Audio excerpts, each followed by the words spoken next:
hablar de bebés que tienen alto riesgo en la atención. Cuando hablamos de recién nacidos, generalmente tenemos bebés a término, es ideal. El propósito de hacer un buen control prenatal es tratar de llevar al término de la gestación sin ningún problema. Y llevar al término de la gestación implica de que la mamá tenga condiciones adecuadas para la gestación, incluso previo al embarazo debe estar en condiciones adecuadas. Comentamos de que para que el desarrollo del bebé sea adecuado, mamá debe tener una condición de salud adecuada y la parte nutricional también. ¿Se escucha? Perdón, ¿se escucha? ¿Sí? ¿Sí? ¿Se escucha? Trate de acercarse porque no hay que implementar el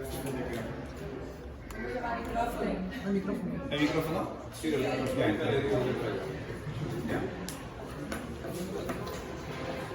Entonces, comentamos de que la idea o la intención de hacer un seguimiento adecuado es evitar que lleguemos a la prematuridad. ¿Sí? Y la prematuridad va a tener muchos problemas.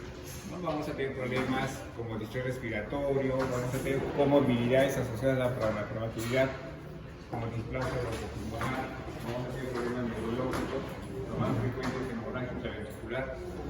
Y asociado a eso, complicaciones de la hemorragia, va a ser la leucomalacia, vamos a tener hidrocefalia asociada, y obviamente un desarrollo cognitivo también bastante limitado de recién nacido. Entonces, el propósito de esta charla es tratar de reconocer a estos bebés que están en riesgo, entender un poco sobre mortalidad y tratar de manejar de forma adecuada una descanso en nuestros bebés. ¿Qué hacemos con estos chiquitos? Bien, este es un prematurito, ¿no? Cuando ustedes visitan una unidad neonatal, no solo se van a encontrar con bebés a término, van a encontrarse con bebés como este, prematurito o extremadamente prematuro. Ese bebé está respirando en forma espontánea. ¿Respira en forma espontánea? Sí, respira en forma espontánea. Se da cuenta está en el pecho de mamá. ¿Sí? Es un bebé que probablemente ya tiene varias semanas de vida y la condición clínica de ese bebé ha permitido que se desarrolle en las primeras semanas, actualmente con soporte para respirar un ventilador, pulmoncito. Ha requerido sustancias como surfactante para tratar de mejorar la condición ventilatoria, quizás medicamentos para cerrar el ducto, lo que se ve con muchas frecuencias en ductos, incluso la sepsis o la infecciones asociadas a eso. Entonces, el bebé ha superado todo eso, ya está como mamá. Y en la nariz tiene una sondita, me parece. ¿Sí? Una sonda que le permite nutrirse. El desarrollo neurológico tiene que ser en forma adecuada para que incluso tengamos la succión y la deglución. La succión y la deglución se da más o menos a partir, o se coordina a partir de las 32 a 34 semanas. Pues si esto es un bebé que nació con 28, 27, 26 semanas, bueno, tiene que pasar por lo menos 2 meses para que ese bebé esté en esa condición, para que pueda respirar en forma espontánea y también nutrirse en forma adecuada. ¿Sí? Bien, entonces, la mortalidad, ¿pasamos? La mortalidad va a depender del peso y de la edad gestacional, por eso es importante que ustedes reconozcan este cuadro. Este cuadrito, si ustedes recuerdan, también tienen 2 o 3 preguntas de seguridad para o para el examen que ustedes quieren aprobar o conseguir a fin de año, que es para salud. Cuando hablamos de bajo peso, cuando hablamos de muy bajo peso y extremadamente bajo. Pues por encima de 2.500 consideramos como algo normal. Por debajo de 2.500 a 1.500, bajo peso. Recuerden eso. Y por debajo de 1.500 a 1.000, vamos a tener un bebé con muy bajo peso y extremadamente bajo por debajo de 1.000. ¿Sí? Y también es importante recordar la edad gestacional de acuerdo a semanas. Menos de 37 prematuro, de 37 a 41 hacia término, por encima de 42 post término, y prematuro muy extremo va a ser un bebé o extremadamente bajo, va a ser un bebé que tiene menos de 28 semanas. ¿Sí? Vamos a diferenciar entre la prematuridad y la inmadurez. Recuerden la diapositiva de la clase anterior. Bebés por debajo de 28 semanas y por encima de 28 semanas. Prematuros e inmaduros. Y estos bebés de 28 semanas incluso son mucho más lábiles cuando tienen menos de 25 semanas. la viabilidad del producto ha ido bajando cada año. Hasta hace unos 10 años, todavía nosotros consideramos viable el bebé de 24 semanas, por encima de 24 semanas. Entonces, si nacía por debajo de 24 semanas, no era viable, no es como dejar. Luego pasan los años, entre 23 semanas se había viable para que sean viables. Entonces, consideran 23 semanas, tú tienes que asistir al bebé, colocar su pastante, colocar la ventiladora del bebé y ya de todo el soporte que necesita. Pasan los años, la asistencia es mejor, el soporte es mucho mejor, la asistencia ventilatoria es mucho más gentil y la sobrevida del bebé es mejor. Entonces lo baja un poquito más, 22 semanas. Entonces, menos de 25 semanas, es un bebé en el límite de la viabilidad, así lo consideran. Menos de 25 semanas, límite de la viabilidad. Entonces, este bebé van a tener mayores complicaciones. Uno, mayor movilidad y mayor, ¿qué sería? Además de la movilidad, mortalidad. La mortalidad se va a asociar con la edad gestacional. Cuanto más chiquitos, más mortalidad. Cuanto menos edad gestacional, más mortalidad. Pero la morbilidad también se va a incrementar. ¿Alguna vez vieron un bebé con parálisis cerebral?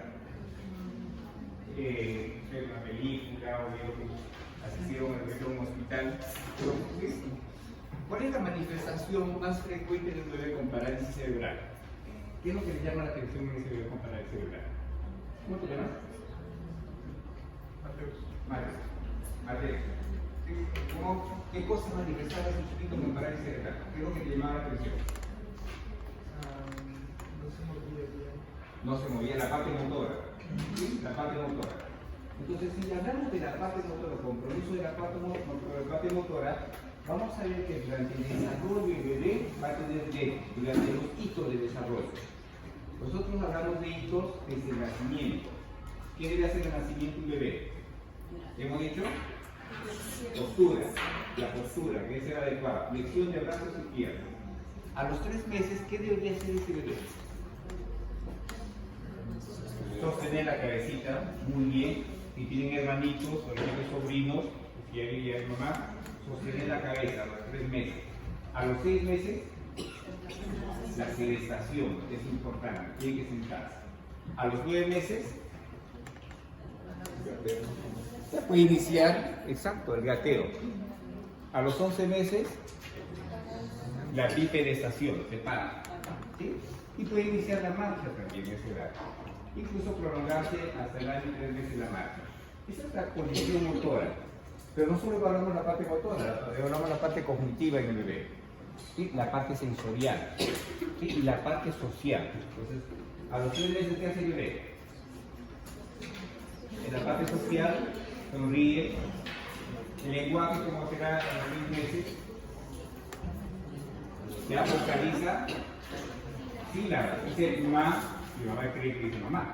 Dice papá, no me dijo papá. Entonces no dice papá, dice mamá, papá. Y recién a los 9 meses, a 11 meses o 12 meses, empieza a juntar esas dos sílabas y dice mamá y papá. ¿Sí? Entonces también vamos a tener desarrollo de la parte motora gruesa y fina. O sea, a los 6 meses que va a ser el bebé, empieza a recoger cubitos. Al año empieza a relacionar o juntar los cubitos.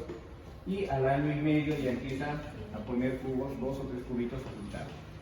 Eso no va a lograr un prematuro con problemas neurológicos. Entonces, cuando uno tuvo un prematuro, cuando llega la mamá a la consulta y es un prematurito que tuvo un problema, ¿qué evaluó? Los hitos del desarrollo. Pero de acuerdo a su edad gestacional corregida. Si este bebé nace a las 28 semanas, ¿cuántas semanas tiene que pasar para que llegue el término?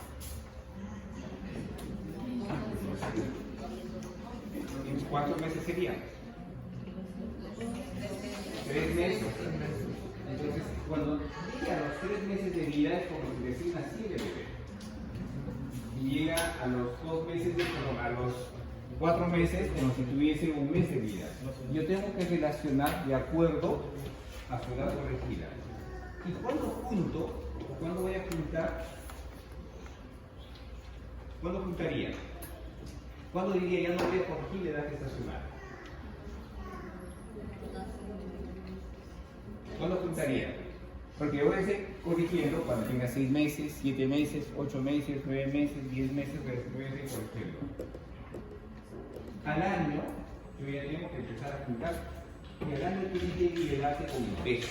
El peso debería ser igual que un bebé, ¿no?, prematuro, independientemente de la edad gestacional, tener peso similar a un bebé que nació en condiciones adecuadas. ¿Sí? Si digo peso, obviamente debe tener un desarrollo también neurológico adecuado. Y la parte neurológica, los 2 años. Puedo jalar este tiempo para que más o menos sea la parte más neurológica del bebé.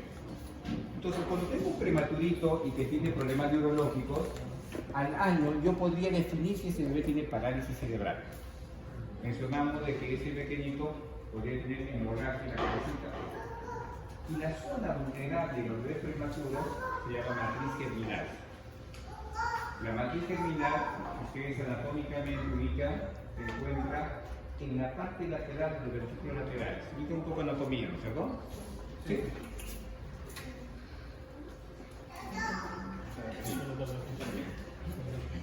Los ventrículos laterales tienen esta disposición. ¿Logra ver? Sí.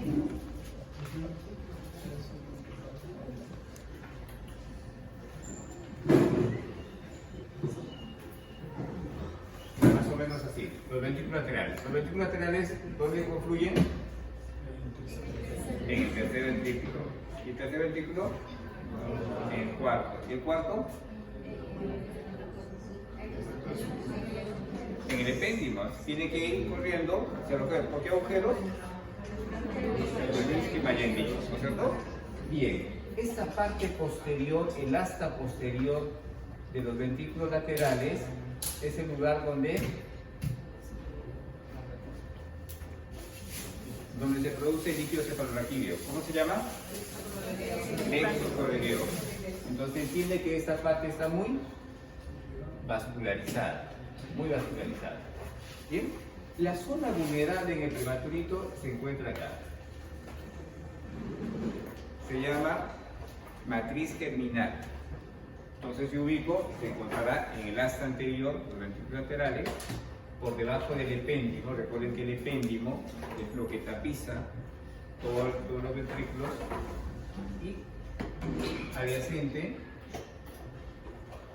a un órgano que se llama tálamo. Entonces rápidamente ustedes pueden ubicar en ecografía, es bien fácil ubicar la matriz germinal. Esta zona de la matriz germinal, o este conjunto de células, son responsables del desarrollo de las células gliales y también de la migración neuronal. Entonces, si yo corto la gestación a las 25, 26 semanas, ¿tendré buen desarrollo glial? No.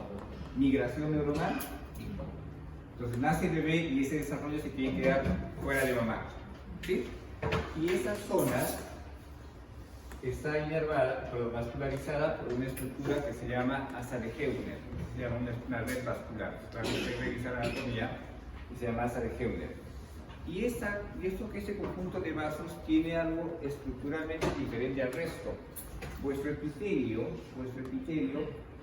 el endotelio vascular, ¿no?, tiene que ser continuo. Por debajo del endotelio, ¿qué tenemos? ¿Qué capa tenemos? La membrana basal. Antes una capa supraendotelial y una membrana basal. La membrana basal le da soporte estructural al vaso. ¿Sí? Estas estructuras vasculares o el asa de Heuner no tienen o tienen escasa membrana basal. Estructuralmente, ¿cómo es? Largo. Pues cualquier cambio de flujo de sangre que se incremente o disminuya termina rompiendo los vasos sanguíneos. Si se rompe, ¿qué va a pasar? Sangra. El sangrado se va a dar a este nivel. Sangra acá, y el sangrado puede ingresar ¿a dónde? A los ventrículos. Puede tener hemorragia intraventricular. Si el sangrado es mucho más profuso, la condición clínica del paciente es mucho peor. El sangrado llega a abarcar las zonas periventriculares. O alrededor del ventrículo, ¿qué sustancias se encuentran en el cerebro? ¿Qué sustancias? ¿Blanco o gris? ¿Qué sustancias tenemos? La gris. Gris. Gris. Gris.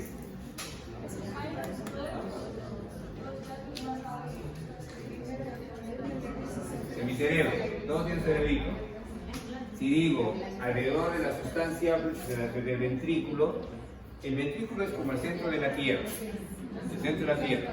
Entonces, alrededor del centro de la Tierra, ¿qué hay? Y en la periferia, ¿qué hay? En la periferia, entonces, en la periferia está la sustancia gris. Ustedes están despiertos, están pensando porque las circunvoluciones periféricas de vuestro encéfalo están formados por los cuerpos neuronales. Los cuerpos neuronales. Y salen así los axones. ¿Y los axones qué van a formar? Sustancia blanca. Entonces, la zona periventricular, entonces se entiende que es sustancia blanca. La zona que se va a ver afectada en el prematuro es sustancia blanca o sustancia gris, por mayor frecuencia. La sustancia blanca, porque es zona periventricular. Si yo me muevo, ¿por qué? ¿Por qué? Porque mi cerebro está ordenando movimiento. Hay una despolarización y produce movimiento. Muevo mi brazo por despolarización, movimiento. Pero ¿quién lleva esa fibra? Ese estímulo, una fibra. ¿Sí? ¿Qué pasa si yo lesiono las zonas o las fibras que están alrededor del ventrículo? ¿Cómo está el bebé? Espástico. Primero va a estar, ¿cómo está?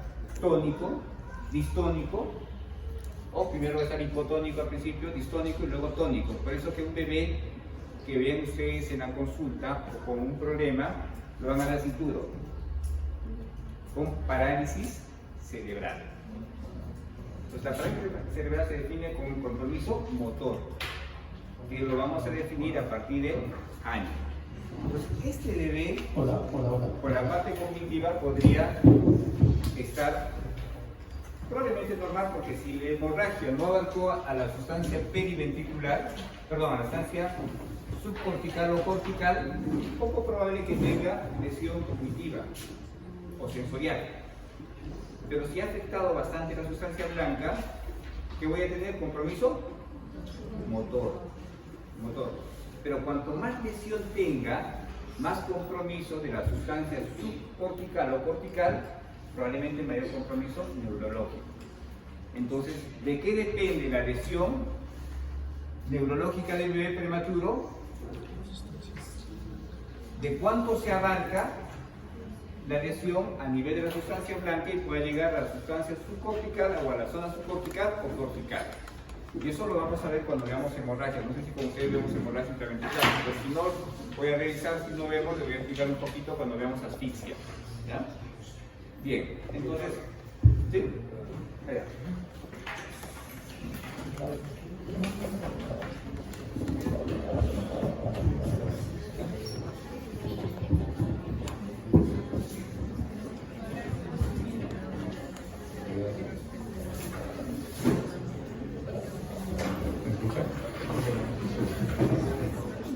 ¿Me escucha? Ahora sí, ¿no? Sí. Ya. No, ya. Ya.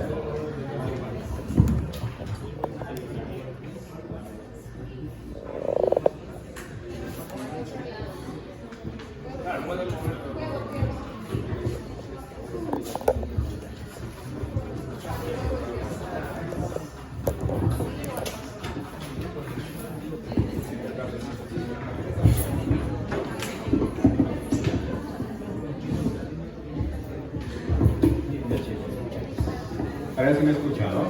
Para que no se quejen los del fondo. A ver, calladito. A ver, bueno, no me siento cómodo con esto, pero ni modo. Ya. Entonces le comentaba que la sustancia blanca, mucho, vamos a esperar a la clase. Bien, la sustancia blanca es la zona que está alrededor de la zona ventricular. Entonces, yo tengo lesión, y eso es pregunta de examen.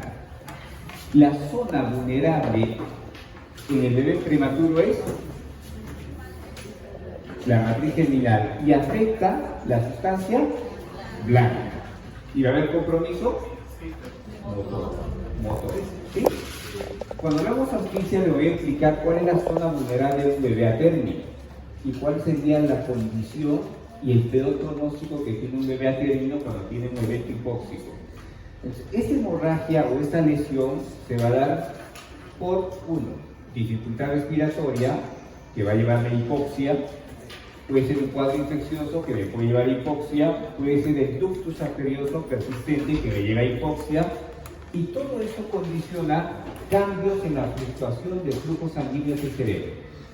Entonces, en ese momento, ¿quién determina vuestro flujo sanguíneo al cerebro? ¿Qué cosa determina para que el flujo de sangre llegue en forma adecuada al cerebro? ¿Qué determina?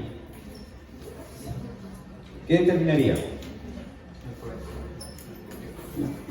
¿Qué cosa hace que se mantenga el flujo sanguíneo del cerebro en forma adecuada? La presión arterial.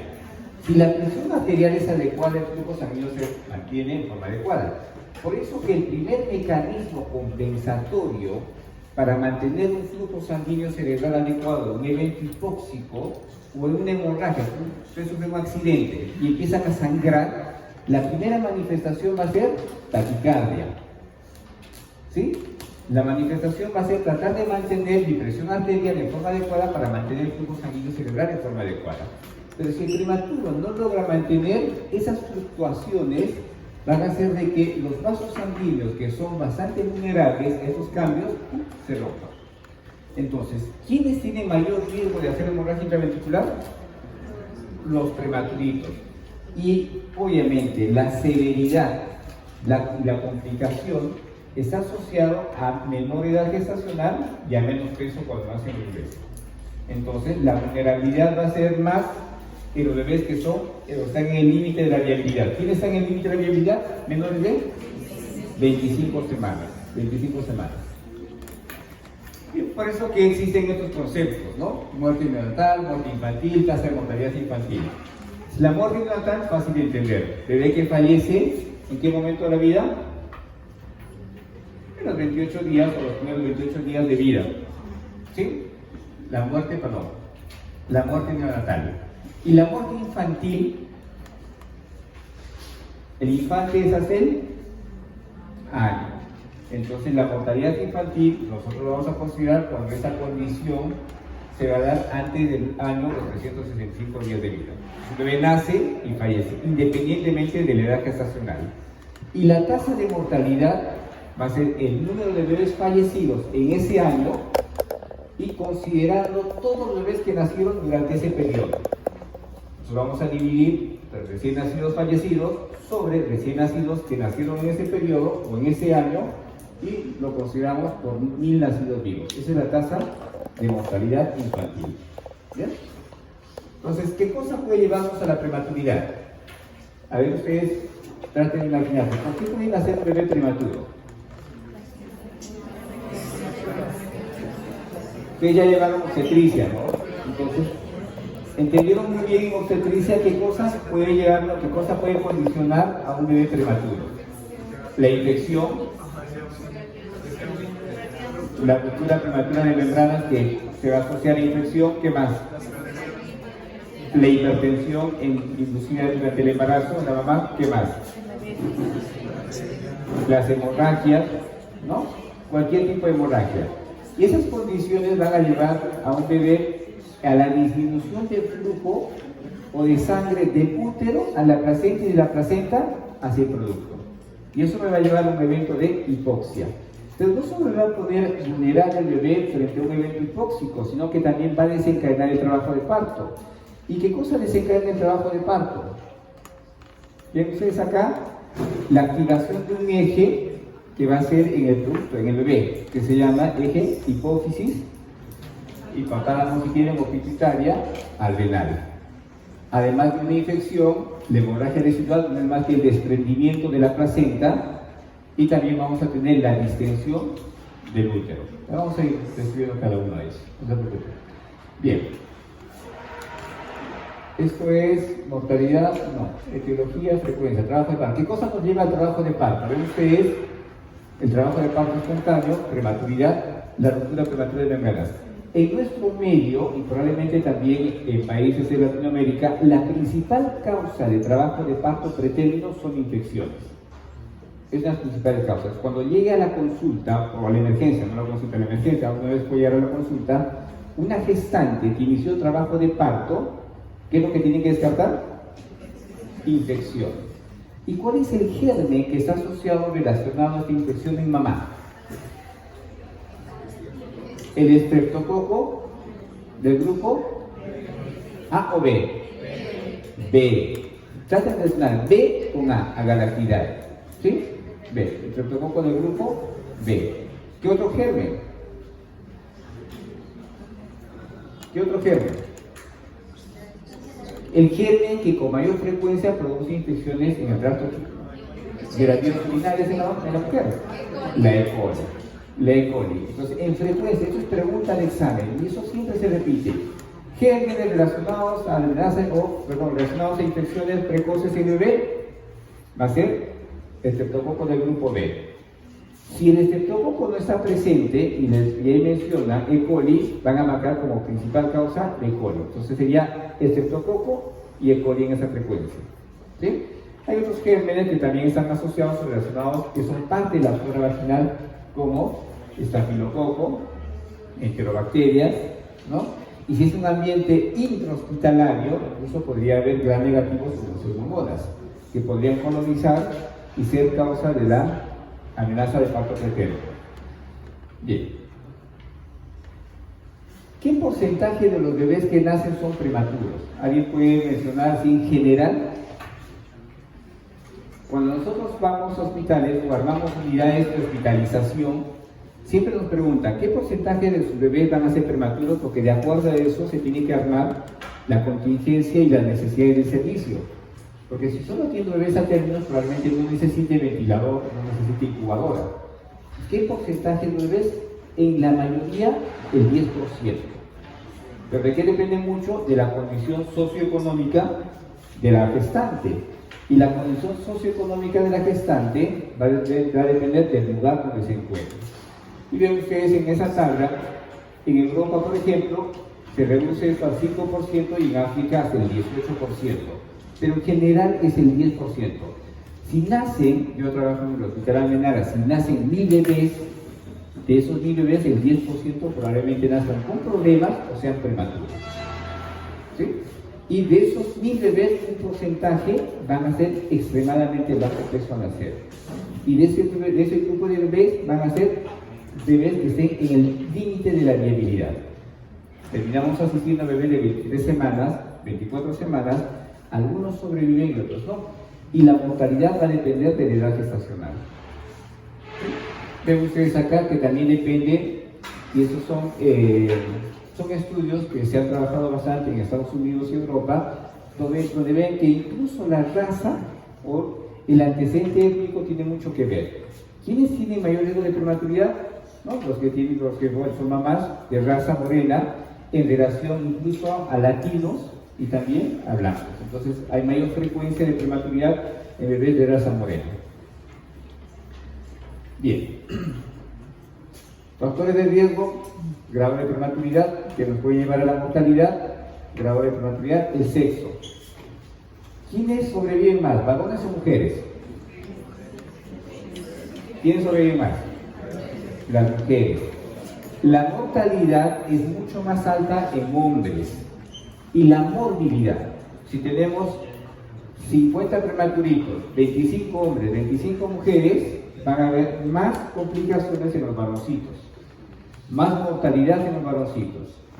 Bebés que van a terminar con displasia broncopulmonar, más en varoncitos. ¿Saben qué es displasia broncopulmonar? La displasia es una complicación del problema respiratorio del bebé cuando nace, de la inmadurez. Es un problema inflamatorio crónico, donde vamos a tener la necesidad de oxígeno por mucho tiempo y existe remodelación en las estructuras del pulmón, del tejido pulmonar. Mayor posibilidad de que hagan retinopatía de prematuro. Entonces, el sexo también es un determinante para la mortalidad. Las anomalías congénitas.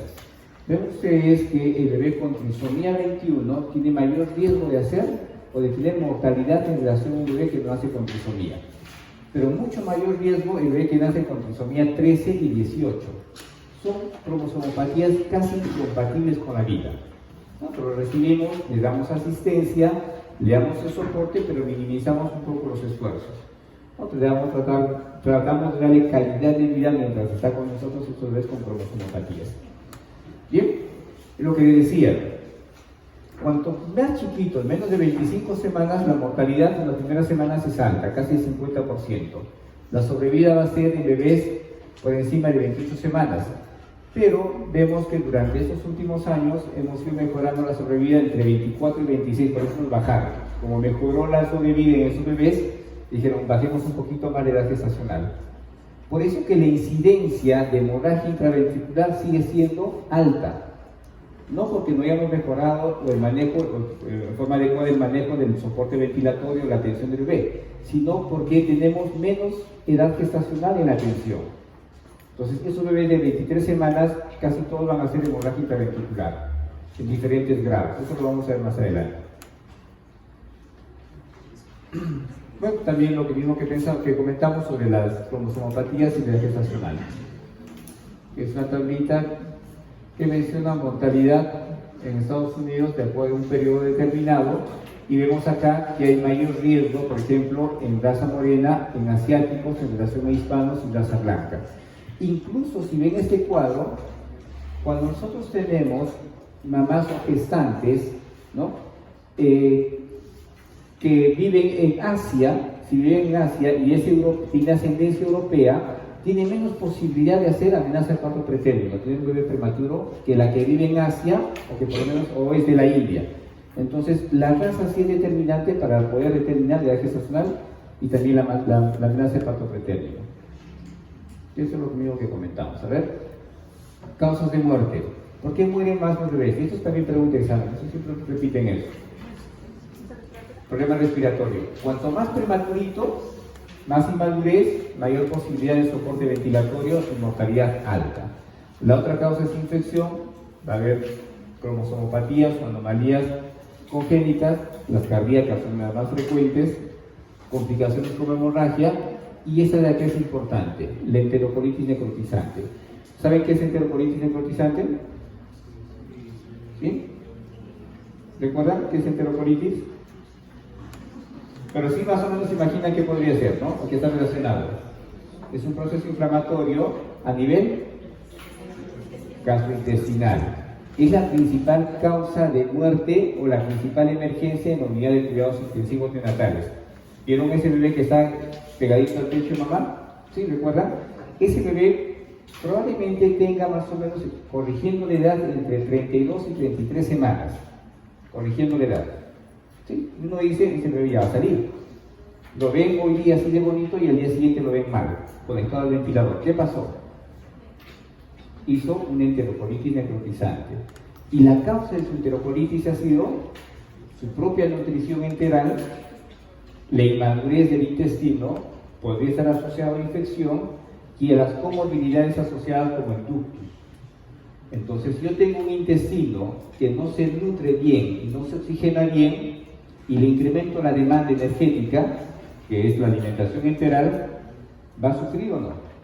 Sí, va a tener un proceso inflamatorio y poquito a poquito puede ser una desinflamación y termina siendo una necrosis y con perforación intestinal.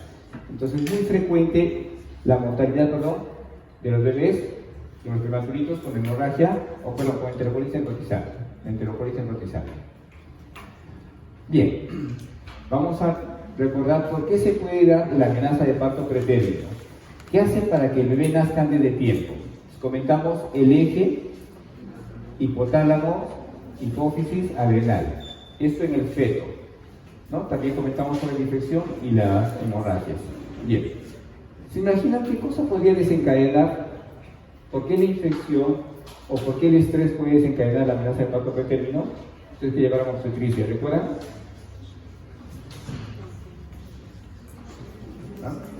A ver, una causa. Entonces acá vamos a hablar sobre el estrés que se activa en el eje hipotálamo pituitario suprarrenal. ¿Qué cosa o qué hormona desencadena el trabajo de parto? La oxitocina. Entonces lo único que hacemos es retroceder un poquito y vamos de adelante hacia atrás, tratando de recordar qué cosa activa la oxitocina. El cortisol, muy bien. ¿Qué más activa la oxitocina? Las prostaglandinas. Entonces lo único que tienen que hacer es cómo se va a desencadenar mayor producción de cortisol y cómo se puede producir mayor cantidad de prostaglandinas. Entonces digo, ¿qué cosa puede desencadenar esto? Uno, la infección podría ser, pero tiene una forma diferente también las infecciones. ¿Qué otra causa además de las infecciones? Entonces decimos, el estrés en la mamá. ¿Qué cosa puede ser estrés en la mamá? ¿Tú estás estresada? ¿Usted? ¿Alguien está estresado acá? Tú. ¿Por qué estás estresado? ¿Por qué estás estresado? Mira, bueno, en realidad el estudiante de medicina está en estrés todo el tiempo, ¿sí? Pero es bonito igual. El estrés, chicos, nos va a llevar a tener y a formar mecanismos de defensa, y eso es bueno, ¿sí? Y nos prepara para cualquier situación en la vida. Entonces, yo, han visto ustedes, yo soy neonatólogo, trabajo en la unidad crítica, y todo el tiempo, obviamente, bebés que están intubados, ¿no? Bebés con malformaciones, bebés con problemas, que uno tiene que estar pegado y mirando al bebé todo el tiempo. Pero ¿qué pasa si mantengo mi estrés en forma permanente y no controlo? Termino gritando y me voy del servicio. Entonces ustedes en su formación van a ir controlando el estrés. En algún momento vas a controlar tu estrés al examen. Das tu examen súper y feliz. ¿Sí? Esa es la mejor forma de controlar. Y otra forma de controlar es que lean bastante. Leen y van fresh al examen. Ellos van a aprender, van a responder muy bien, no hay ningún problema. ¿Ese mismo estrés puede desencadenar problemas en la mamá? Sí, pero en menor proporción. ¿Qué cosa desencadena? Eventos que puedan disminuir el flujo de sangre de la mamá hacia el útero, del útero a la placenta, de la placenta hacia el bebé. ¿Sí? Ejemplo, hemorragia, puede ser hemorragia, bien otra. La preeclampsia, que es la hipertensión inducida por el embarazo, la deshidratación, cualquier factor que disminuya el crecimiento fetal. Entonces voy a decir, entonces el estrés que va a ser por un evento hipóxico que me va a disminuir el flujo de sangre hacia el bebé, con alteración o interrupción de mi sistema vascular, útero, placentario, fetal, me va a desencadenar estrés. ¿Estrés en quién? En el feto. Entonces, esto es lo que normalmente pasa. Todos producimos una hormona que estimula la producción de adenocorticotropa. ¿Cómo se llama la hormona? Hormona estimulante de corticotropina. ¿Sí? Entonces, esta hormona estimulante de corticotropina estimula ¿a quién? A la hipófisis para que produzca la ACTH. ¿Sí? ¿Qué es? ¿ACTH qué es? Hormona estimulante de la corticotropina. Y este ACTH que estimula la glándula suprarrenal y estimula la producción de cortisol. Pero cuando se produce cortisol, existe un feedback negativo. ¿Qué significa? Yo ya produje cortisol por una circunstancia. Ese incremento de cortisol rápidamente se va hacia el hipotálamo y dice, ¿sabes qué, compadre? No me produce más. ¿Qué cosa? Hormona estimulante de la corticotropina. No me produzcan más, hace un feedback negativo y se regula, todos felices y tranquilos. ¿Qué sucede en el feto? Perdón, mamá entra en estrés y mamá empieza a producir su hormona, ¿cómo se llama esta? Estimulante de la corticotropina. Y esta hormona estimulante de la corticotropina va a actuar ¿dónde? ¿Va a actuar dónde? A nivel del hipotálamo. Y a nivel del hipotálamo va igual a producir la ACTH y luego la estimulación de cortisol en el bebé. ¿Sí? Esta condición se va a acentuar bastante a partir de las 25 semanas. A partir de 25 semanas, este eje empieza a funcionar muy bien. ¿Sí? Empieza a funcionar excelente. Entonces, cuando llega la estimulación a nivel de la glándula suprarrenal y la producción de cortisol, en lugar de producir un feedback negativo, produce un feedback positivo. Entonces, estimula más la producción de ¿qué? De la hormona estimulante de la corticotropina. Y esta estimula más cortisol. Y este cortisol que va a estimular prostaglandinas. Y esta prostaglandina también estimula, es un feedback positivo para seguir estimulando la CRH. Y va a producir más cortisol. Y este cortisol con esta prostaglandina va a estimular, ¿cómo se llama esa hormona? Dehidroepiandrosterona sulfato. Y esta hormona dehidroepiandrosterona sulfato que va a producir estrógenos. Y esos estrógenos, como el estradiol, la estrona y el estriol, van a estimular los receptores que van a recepcionar a la oxitocina. ¿Sí? ¿Quién ha desencadenado todo esto? ¿El estrés de quién? De la mamá. Y el estrés de mamá desencadenado, en lugar de producir un feedback negativo, produce un feedback positivo. Contracción. Y bueno, sale el bebé. ¿Sí? Esa es la forma y el mecanismo. Y otra cosa, que las prostaglandinas actúan directamente sobre las células que se encuentran a nivel de la placenta, el corio, el amnios y las células residuales, también estimulando más la contracción uterina. ¿Sí? Entonces, ese es el mecanismo por el cual el bebé inicia el trabajo de parto. ¿Sí? Bien, eso por el estrés de mamá. Ojo, que no es el estrés que todos que tienen en este momento, como la ansiedad. Ese estrés como la ansiedad, ¿no? La depresión, si quieren verlo proporcionalmente, es más o menos un 10% en relación al otro estrés que hemos comentado, por un evento hipóxico isquémico. Entonces también desencadena el estrés, si vas a recontra preocuparse, se pelea todo el tiempo con el esposo, ¿quién es el culpable? El esposo. Pero no sabe que el esposo, que solo es el 10% de posibilidad que desencadene el estrés de mamá, sino han sido otros factores que han llevado a desencadenar, que es eventos de hipoxia, de alteración o disminución de flujo de sangre de la mamá hacia el producto. ¿Sí? Bien, ¿qué otra causa? Mencionamos que la infección es una causa muy frecuente de amenaza de parto pretérmino espontáneo en las gestantes. La infección. Los gérmenes que colonizan parte de la flora vaginal, ¿cuáles son? Nuevamente. ¿Cuáles son los gérmenes? A la cabeza siempre. Estreptococo del grupo B. E. coli. ¿Sí? Puede ser también listeria, si es que mamá ha consumido alimento. Recuerden que la infección por listeria es por vía hematógena. ¿Sí? Estafilococo, enterobacterias, ¿no? Y si mamá está en un ambiente de hospitalización, podría adquirir infecciones por gram negativos, como pseudomonas, ¿sí? Que también puede ser desencadenante. El ureoplasma, ¿sí? También es una bacteria que está relacionado a la amenaza de parto pretérmino y a la prematuridad, ¿no? También los gérmenes atípicos como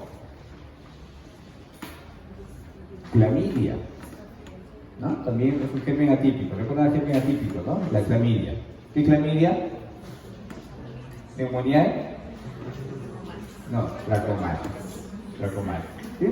Entonces, el mecanismo es un poco diferente. Algunos relacionaban el mismo mecanismo que se desencadenaba con el eje, ¿no? Que es el hipotálamo, hipófisis adrenal. Pero se ha visto que en estos bebés que tienen amenaza de parto pretérmino desencadenado por una infección, les hicieron dosajes de estrógenos. ¿Qué estrógenos hemos dicho? Estradiol, estriol y estrona. Les han hecho dosajes a mamá. Y los niveles de esos estrógenos eran bien bajitos. Entonces dijeron, no, creo que no es el mecanismo. Debe haber otra cosa que desencadene la amenaza de parto pretérmino. Entonces, una infección va a desencadenar un proceso inflamatorio a nivel amniótico. O sea, la parte amniótica, el corio y el amnios van a tener un proceso inflamatorio secundario a este cuadro infeccioso y eso va a desencadenar el parto preterino y obviamente van a ser prematuros. ¿Y qué cosa desencadena? Si digo inflamación, ¿cómo es la cascada inflamatoria? A ver cómo se desencadena la cascada inflamatoria.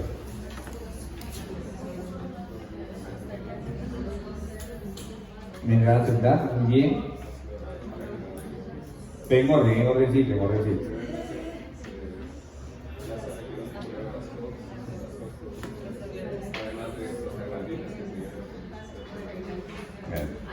Algo así.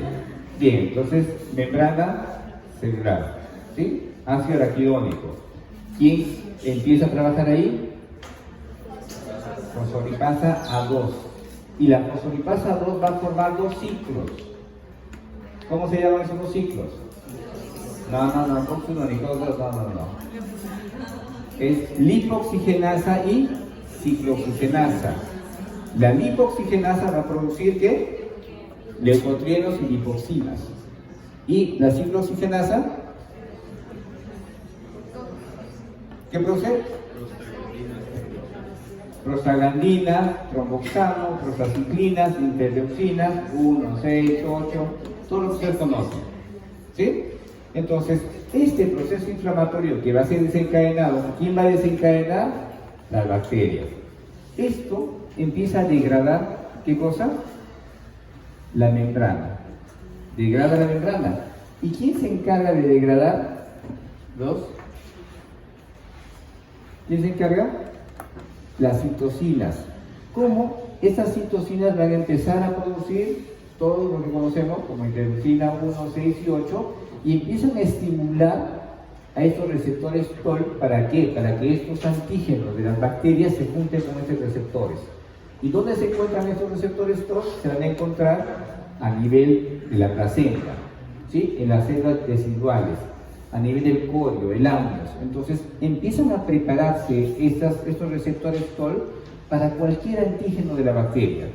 Se junta el antígeno con el receptor y activa más un proceso inflamatorio. Y al activar más el proceso inflamatorio van a terminar destruyendo la membrana, destruyen la membrana. ¿Cuál es el primer desencadenante? La interleucina 1. El que peor lleva al proceso inflamatorio, el factor de necrosis tumoral. Es por eso que cuando hablemos de sepsis, también vamos a hablar sobre el factor de necrosis tumoral y es el responsable y desencadenante de la complicación hemodinámica del shock séptico. Cuando paramos al factor de necrosis tumoral, paramos o disminuimos la posibilidad de shock séptico en el paciente. Entonces, otro desencadenante. Otra causa de amenaza al parto preterino, ¿qué va a ser? Las hemorragias. La hemorragia residual, que va a ser, no es más que la hemorragia o el desprendimiento de la placenta. Entonces, ¿cómo se entiende esto? Si hay sangrado, para que cuando hay sangrado, yo quiero parar el sangrado, ¿qué voy a hacer? Quiero parar el sangrado.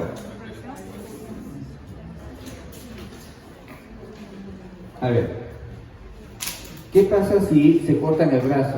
Un cortecito, no el brazo, un cortecito del brazo. ¿Qué sucede?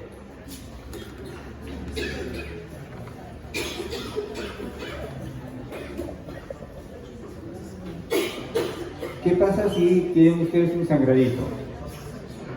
Salud. ¿Qué pasa si se cortan? A ver. Este es un vaso sanguíneo. Se cortaron. ¿Qué se inicia?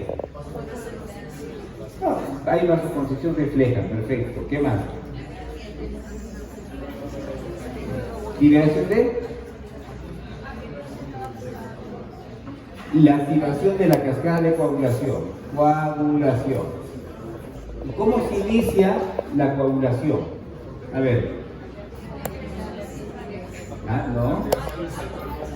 ¿Cómo se inicia? No, va a haber activación. El primer paso de la coagulación va a ser obviamente la formación del trombo blanco. que va a ser todo el sistema de agregación plaquetaria. Luego va a ser la formación del trombo amarillo y luego la degradación. ¿Sí? Pero les pregunto, ¿cómo se inicia? No me cuenten cuando el niño ya está en secundaria, cuéntenme cuando empezó la clase inicial. ¿Cómo? En este momento, tus vasos que están acá, ¿pueden formar coágulo? No. A ver.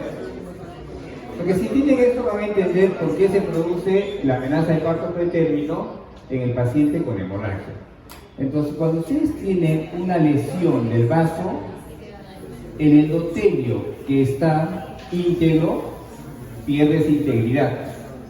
¿Sí? Y la sangre normalmente fluye en forma continua porque el endotelio permite eso, forma óxido nítrico, sustancias que evitan que se coagule, y esa condición se pierde cuando se lesiona el endotelio. Cuando se lesiona el endotelio, ¿qué es lo que se manifiesta? El espacio subendotelial. ¿Y qué tengo en el espacio subendotelial? Factor de membrana y colágeno. Esto desencadena o inicia la coagulación, y cuando sale el colágeno y el factor de von Willebrand empieza a llamar a la plaqueta, y eso se llama adhesión plaquetaria. Y esa plaquetita que empieza a tener cambios, imagino que ustedes saben, cambios a nivel, ¿no?, de la membrana de la plaqueta, ¿no?, de su glucoproteína, 2A, 3B, va a producir la agregación plaquetaria, y eso es el trombo blanco. Y cuando se junte más por fibrinas, vamos a formar el trombo blanco. Y luego viene el siguiente proceso de coagulación, que es el inicio de la cascada de coagulación, donde voy a tener acá que trabajar con los factores de coagulación, las vías intrínsecas y extrínsecas. Y al final, mi proceso final, ¿cuál va a ser? ¿Formar qué? ¿Qué voy a formar? Trombina, para formar un trombo. ¿Sí? Y esa trombina que se va a formar acá va a empezar a desencadenar otro proceso inflamatorio. Y esa la presencia de trombina a nivel de la placenta empieza a estimular, ¿qué cosa? La producción de lo que va a iniciar el trabajo de parto. ¿Qué cosas son? Prostaglandinas, muy bien, como es un proceso inflamatorio, prostaglandinas. ¿Qué más? Estimula la producción de estrógenos. ¿Para qué? Para que el receptor de la oxitocina empiece a trabajar y se desencadena nuevamente. Entonces, ¿quién es el problema? La trombina. Entonces, evitemos en otros posibles hemorragias, porque también una hemorragia residual va a desencadenarme un trabajo de parto. ¿Sí? Muy bien. Y la otra causa va a ser la distensión uterina. Entonces, esto es un poco de distensibilidad, es como un globo. Si un globo tiene un límite, si yo sigo soplando, termina reventándose. ¿Sí? Entonces, ¿qué condiciones me pueden llevar a distensión uterina? Una gestación múltiple, ¿sí?, y el polidramio. Y el polidramio se da en situaciones donde yo produzco, el feto produce líquido, pero no discute. Entonces, ¿qué malformaciones o qué condiciones pueden llevar a eso? A ver, piensen. Ustedes ya son prácticamente médicos. ¿Quién produce líquido amniótico? Las células residuales, también el bebé orinando. ¿Sí? Orina. Pero si orina, sigue orinando, por algún lugar se tiene que drenar. ¿A dónde tiene que ir? ¿Qué tiene que hacer el feto? Deglutir. Entonces, ¿qué condiciones me pueden llevar a polidramia, incrementar el volumen? ¿Ah? Daño renal, si tiene daño renal, no orina. Si tiene una malformación renal, no orina. Una atresia esofágica, ¿no? Se cierra, no deglute, regresa. Otra.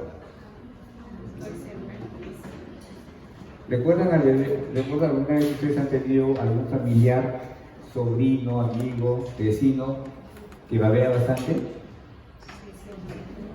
¿Sí? ¿Algún día vieron? Al que babea bastante. ¿Cómo le llamamos? El baboso. ¿Y por qué babea bastante? ¿Por qué babea? Vamos, ¿por qué babea? ¿Y ustedes por qué no babean? La pregunta es esa. ¿Por qué no babean ustedes? ¿Por qué no son? ¿Por qué no son? ¿Por qué? Porque la producción de saliva es de forma constante. Recuerden, chicos, nosotros producimos agua desde la punta de la lengua hacia el recto, producimos líquido, perdemos agua de esa forma. Y la producción es constante, pero no vamos a babear porque deglutimos. Nosotros lo que producimos tenemos que deglutir. Y mi condición de deglución está relacionado a una maduración neurológica. Si yo tengo daño o lesión neurológica, ¿voy a poder deglutir? No. Y algunas veces cuando ustedes vean bebés en la práctica clínica, que no necesariamente tienen problemas neurológicos, pero sí tienen un poco de hipotonía. Entonces esos hipotónicos también babean. Entonces trabajamos el tono muscular y mejora su condición. Pero si es un bebé que tiene problemas neurológicos, ¿podrá deglutir? No. Entonces, como no deglute, no puede llevar el líquido a la parte gastrointestinal y se incrementa el líquido. Una forma también de determinar el incremento de volumen como el poligrama. ¿Sí? Y otra condición que incrementa el líquido es la diabetes gestacional. Entonces, hay una relación. No encuentro causa. O sea, neurológicamente es una ecografía, ¿no? Una ecografía a la mamá y evalué la condición neurológica del bebé intraútero, normal. No hay atresia de esófago, no hay ningún signo que me pueda de alguna manera hacer sospechar. Evalúa a mamá y el diabetes. Ahí está la causa. ¿Sí? Bien, entonces, hemos mencionado 10% son prematuritos. Mayor mortalidad se va a producir en bebés, obviamente, cuanto menos edad, menos peso. Bien, entonces, eso en relación en general de por qué se podría producir un bebé prematurito o nacer antes de tiempo. Bueno, ya nació, esto inevitable, nació el bebé. ¿Qué hacemos con ese bebé? Les entrega un bebé que pesa 450 gramos. ¿Qué hacemos? ¿Qué hacemos? ¿Qué harían? ¿Qué sería lo primero si le entrega un bebé de 450 gramos? Y a usted de 1 kilo. Y a usted de 1,5 kilos. 450 gramos. No 4.500 gramos, no, 450 gramos. Menos de medio kilito. ¿Qué sería lo primero que haría? O sea, si es un bebé de 500 gramos, ya 600 gramos, ya 700, ¿qué hace? Ahorita, ¿qué haría? Gritas.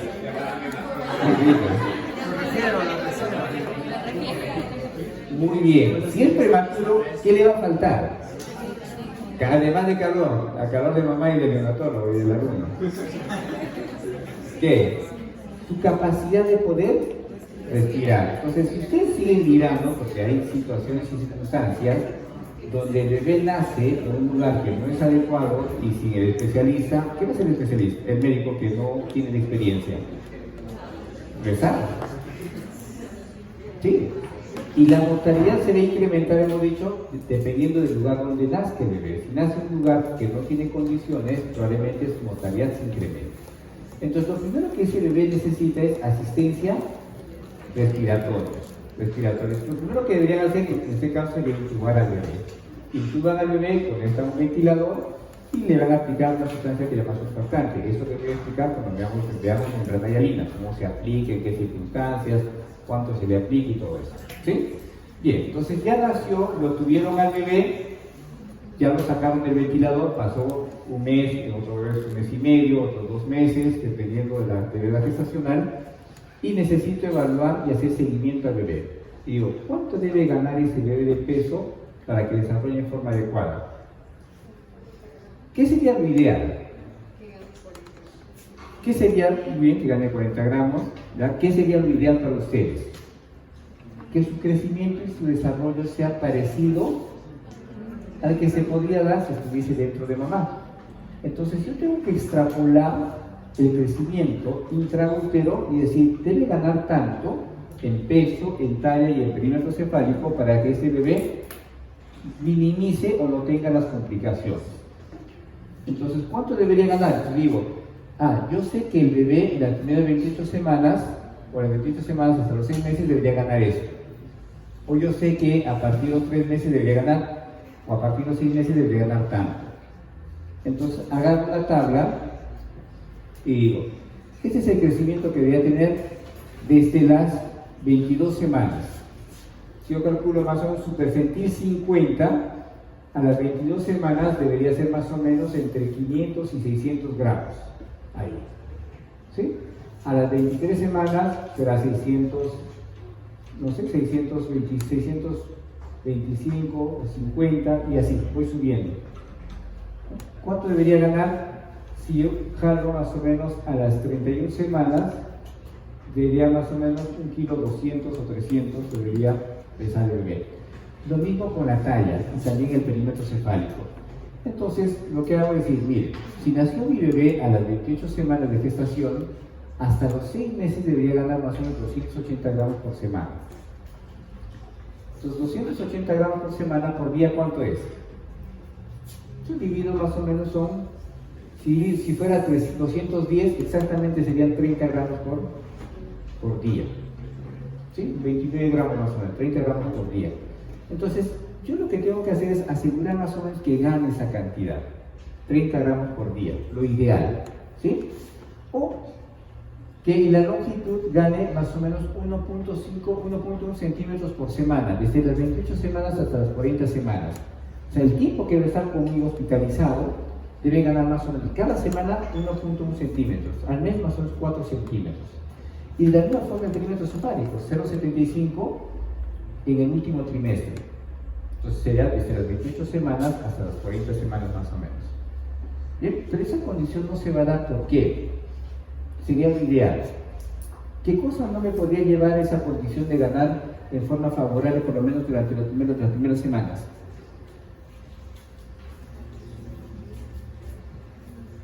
¿Qué sería? A ver, la idea es de que ustedes empiecen a imaginarse y a volar un poco como el prematuro. Imagínense que ustedes son los médicos que están en los cuidados intensivos neonatales. Imagínense, ¿qué cosa sería? Que se deshidrate, ya muy bien, pero ¿qué otro factor podría condicionar? Si es un prematurito y lo recién recibido, ¿respira solito? No, está conectado a un ventilador. ¿Sí? ¿Tiene riesgo de que se haya infectado?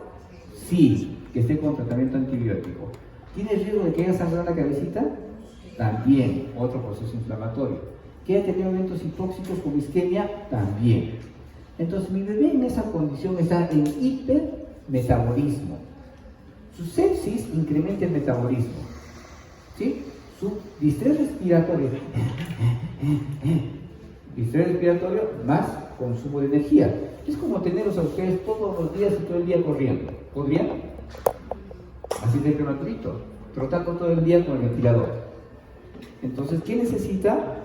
Mayor demanda de energía. Entonces, si está consumiendo más energía de lo que yo le estoy ofreciendo, entonces no va a ganar peso. No solo eso, la nutrición no lo va a recibir por vía enteral, lo va a recibir por vía parenteral. Para que yo progrese la leche de un bebé prematurito, tiene que pasar muchas semanas hasta que llegue al 100%. Y para que también progrese la nutrición parenteral, hasta lo ideal, tiene que pasar varios días. Entre los primeros días no va a ser suficiente para cubrir las necesidades probablemente. Y esos primeros días, asociados a la infección, a su sistema respiratorio, el bebé no gana peso.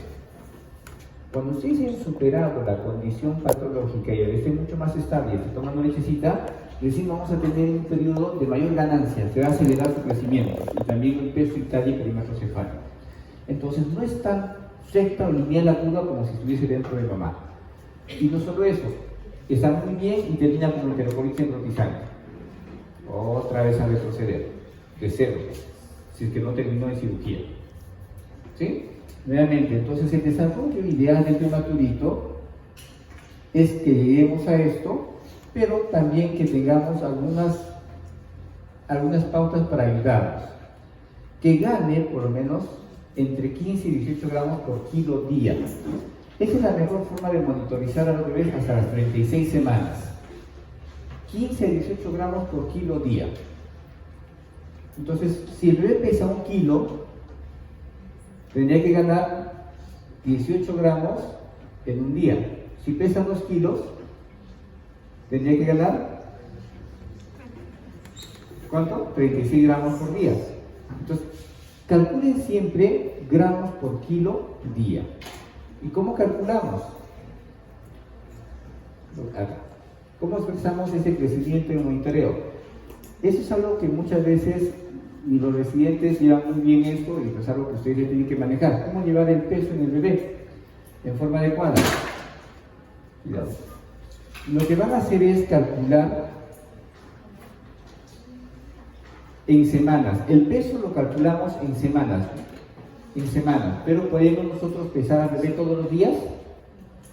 Sí, podemos pesar. Si su condición permite, que podemos pesar al bebé todos los días. Pero generalmente sumamos en semanas o varios días. Pero ya es en semanas. Pero me permite pesar todos los días. Ahora, ¿puedo tallar todos los días? Si digo, ¿cuánto gana por día el bebé? En promedio debería ganar 30 gramos por día. ¿Sí? Sería lo ideal. ¿Sí? ¿Y cuánto es una talla por día? Por semana. Es por día. ¿Y por semana cuánto gana el bebé en talla? 1.1 centímetros por semana. Perímetro cefálico, 0,75 centímetros por semana. ¿Yo podría tallar todos los días? Si una semana gana 1.1, se divide 1.1 entre 7. Hay que ser bien ociosos para hacer eso. O sea, estar calculando exactamente, obviamente no voy a tener un valor real. Es por eso que mido la talla en semanas, el perímetro cefálico en semanas. Pero el peso sí me permite. Entonces, ¿qué digo? Peso 2 menos peso 1, van a hacer el cálculo. El bebé pesa, en ese momento, peso actual, pesa 1500. Y el peso anterior, 1250. ¿Sí? ¿Cuál es su peso 2? 1500. ¿Peso anterior? 1200. ¿Cuánto es? ¿Cuánto sería? 250 gramos. Y me preguntan, ¿en cuántos días usted ve esa diferencia? En 7 días. En 7 días. Entonces, ¿qué significa? Que en 7 días ganó 250 gramos. Entonces, a mí me preguntan, kilo por día, peso, ganancia de peso por kilo día. Entonces, la pregunta es, ¿qué considero? ¿El peso anterior o el peso actual? Entonces, si yo quiero dividir, te digo, voy a considerar el peso actual, sería 250 entre 150, ¿cuánto es? Acá sería por kilo. Si es por kilo, sería 1.5. ¿Cuánto es? 250. Y esto lo dividen entre 7. O si quieren, 250 entre 7, ¿cuánto es? ¿Cuánto es 250 entre 7? 35.7. Y eso lo tengo que dividir. Si quiero que salga en kilo días, lo tengo que dividir entre el peso. 1.5. ¿Cuánto es? 23.8. ¿Cuánto? 23 gramos por kilo por día. Pero ¿qué sucede si yo cojo el peso anterior? 250 gramos entre 7, que me sale 35.7, entre 1.250. ¿Cuánto sería?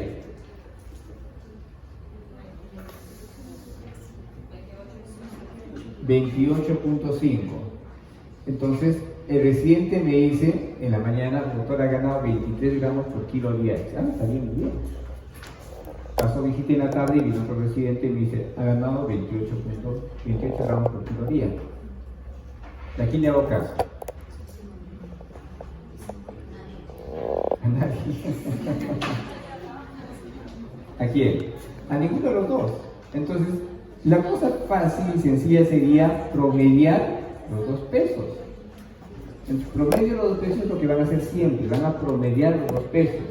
Van a sumar 1500 más 1250 y lo dividen entre 2. ¿Cuánto es?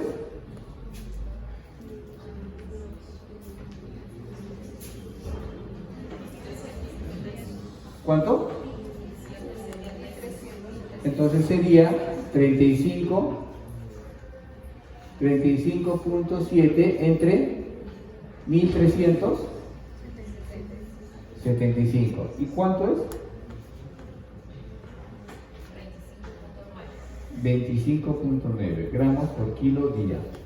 Esa es la ganancia real del bebé, ¿sí?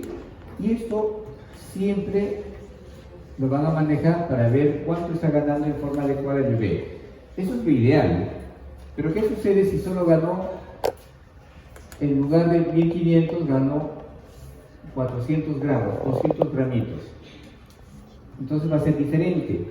Es por eso que lo ideal para ustedes es que el bebé gane entre 15 a 18 gramos, lo ideal. Pero, como hemos mencionado, no existe una ganancia lineal entre todo su proceso de recuperación nutricional.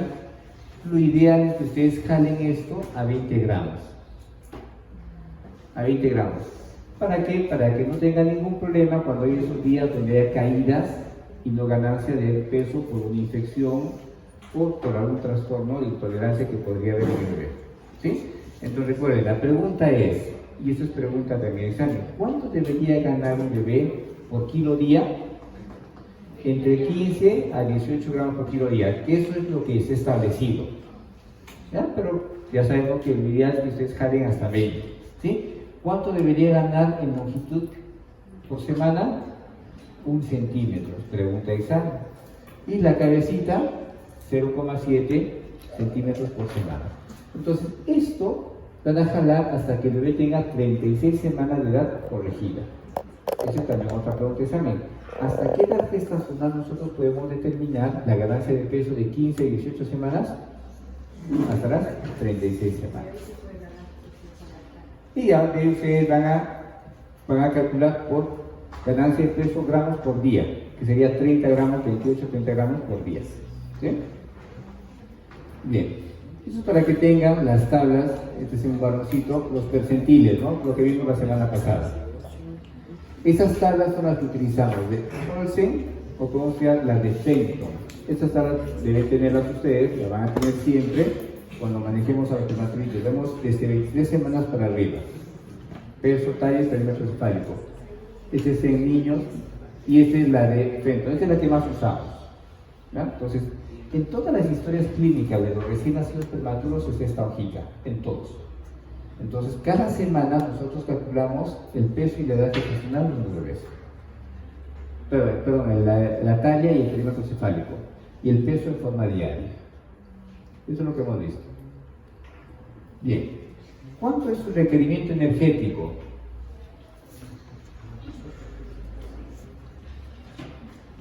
Para mantenerte viva de tus necesidades calóricas, ¿cuánto requieres? Para que estés viva. Para que estés en nuestra casa como el fin de semana, ¿no? Mirando Netflix, ¿cuánta energía necesitas? Dependiendo. ¿Ya? Muy bien, entonces lo que van a hacer es que del total, para que el bebé mantenga su tasa metabólica básica de 50%. ¿Sí? Ven ustedes que la actividad va a incrementar a 15, pero ¿quiénes van a tener mayor consumo de energía? Los que estén con hipermetabolismo. ¿Quiénes están con hipermetabolismo? Prematuros, infecciones, ¿qué más? Bebés que no tienen nutrición de forma adecuada, bebés con eventos hipóxicos, ¿sí? Van a estar con su metabolismo incrementado. El estrés por el frío también, que es importante. Bien, ¿quiénes consumirán más energía? ¿El bebé que recibe leche en forma normal o que recibe por nutrición parenteral? ¿Quién consume más energía? ¿Quiénes consumen más energía? El que toma leche normal. ¿Por qué? Porque desde el momento que llega a la boquita de la leche, tiene que trabajar la deglución, el esófago, el estómago, el intestino, la absorción, todo. Entonces el metabolismo va a ser mayor en vez de por nutrición enteral. Y obviamente, si estos bebés empiezan a hacer deposiciones con frecuencia, también se consume energía. Es por eso que el consumo total de energía mínimo debe ser de 120 kilocalorías por día. Entonces yo debo calcular, si pesa 100 gramos, si pesa 1 kilo, miligramos, entonces su necesidad calórica será ¿cuánto? Si digo 120 kilocalorías por kilo día, entonces su necesidad calórica debe ser de 120. ¿Sí? Eso es lo que vamos a calcular. Entonces vamos a hacer, por ejemplo, una operación así rapidita. Para lo más fácil. Entonces yo tengo un bebé que pesa 1 kilo, alto tiene cero, pesa 1 kilo, y le voy a ofrecer al bebé 140 ml por kilo día de leche. ¿No? Me vas a impresionar si sacas este cálculo mentalmente. A ver, entonces, ¿cuánto pesa? 1 kilo. Pesa 1 kilo. Si pesa 1 kilo, le estoy ofreciendo a 140 ml por kilo de agua, de leche, ¿sí? De leche. En volumen 140 ml por kilo. Y le estoy ofreciendo una fórmula que tiene 22 kilocalorías por onza. ¿Cuántas kilocalorías recibe mi bebé?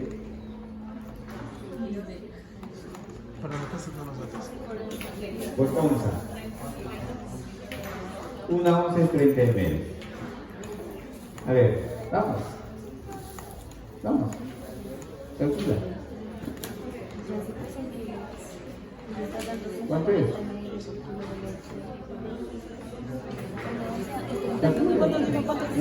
No necesitas la calculadora o la lapicero. ¿Cuánto es? 30 ml. Pero A ver, ¿cuánto de volumen recibe ese bebé? volumen está pidiendo. ¿Cuánto volumen de leche recibe? ¿Cuántas son? El volumen, si pesa 1 kilo y tiene 140 ml, es bastante fácil. ¿Cuánto de leche recibe? 140 de leche. 140 ml de leche. Y le estoy ofreciendo una leche que tiene 22 calorías por onza. Entonces, ¿cuántas calorías recibe? Sí, fácil, debe ser simple. Si para 30 ml tiene 22 calorías, para 140 ml, ¿cuántas calorías tiene? 102. Entonces, ¿cuánto recibe de calorías mi bebé? 102 kilocalorías por kilo día. ¿Será suficiente? No. Entonces digo, rápidamente hago ese análisis y digo, no es suficiente lo que le estoy ofreciendo. ¿Qué me queda? ¿No le puedo subir mucho volumen? Ah, bueno, le voy a subir a 150. ¿Ya? Voy a subir 150. Pero quiero también mejorar las calorías. Voy a darle de 24 kilocalorías. A ver, ¿cuánto sería? 150 de volumen y 24 kilocalorías. ¿Cuánto sería?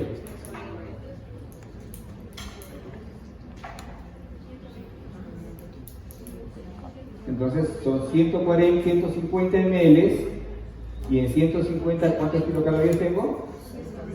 120. Entonces sería 120 kilocalorías por día.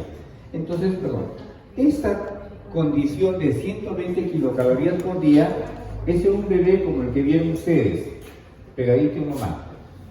¿Necesitaba oxígeno? No. ¿Estaba tranquilo?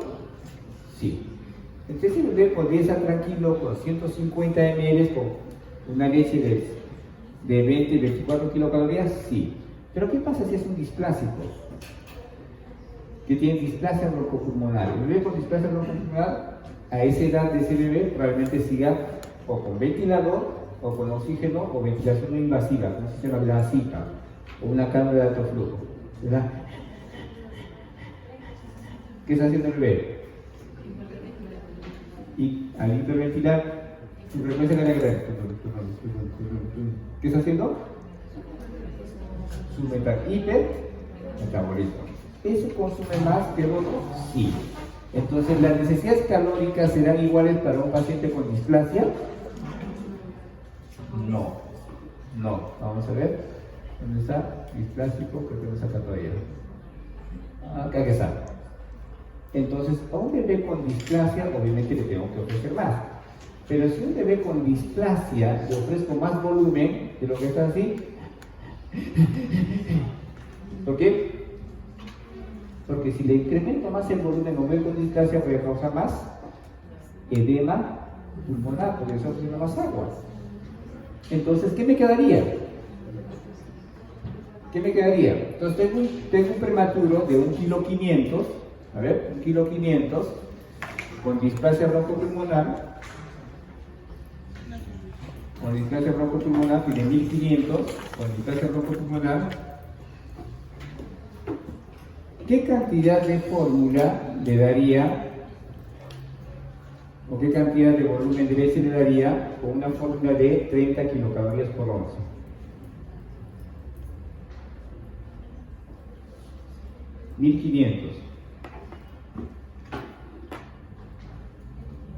Mi pesa 1500, yo necesito darle 150 kilocalorías.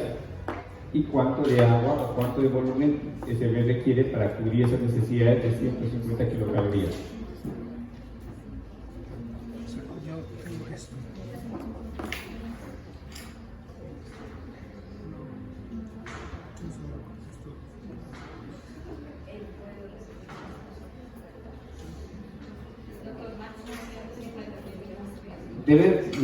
Mi objetivo es llegar a 150 kilocalorías, el objetivo que yo quiero.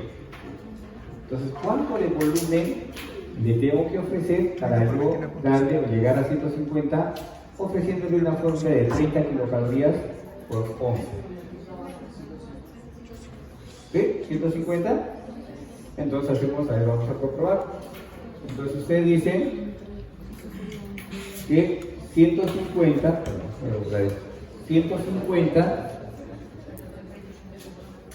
¿pesa cuánto?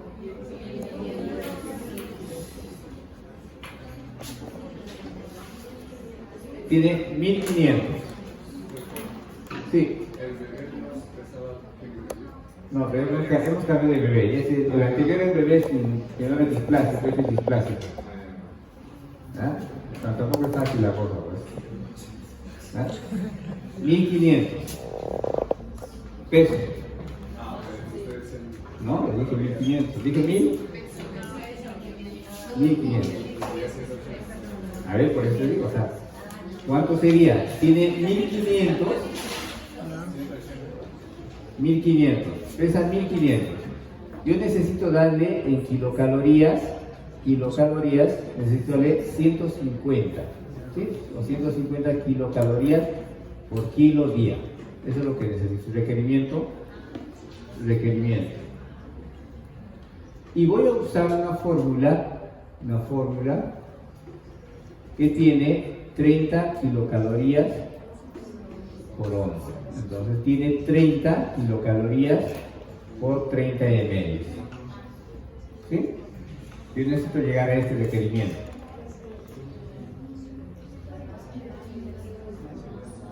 Por 30, 90, 900.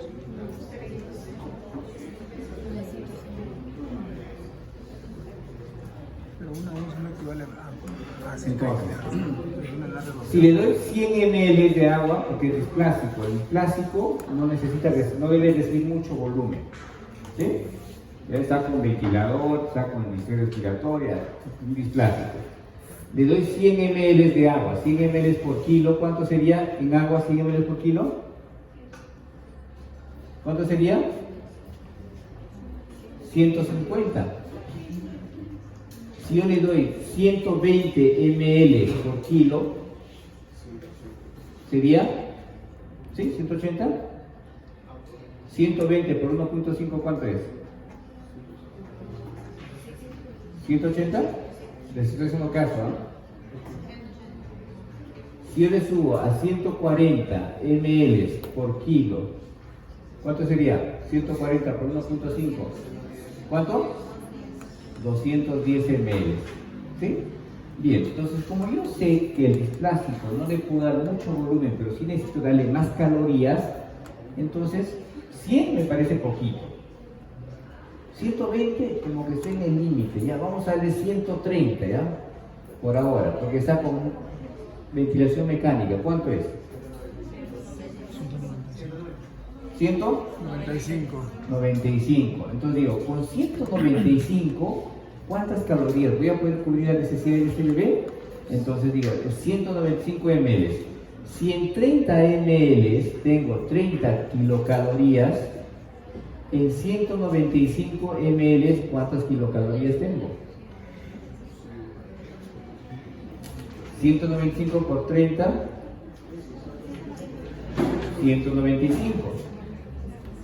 195 kilocalorías. Pero tengo que dividir por su peso. ¿Cuánto sería 195 entre 1.5? 30. 130. 130 kilocalorías por kilo por día. Eso es lo que le daría. Porque estás tratando de compensar. ¿Sí? Y si le doy, pues, digo, no me convence 130, 140 quiero darle. ¿Sería cuánto?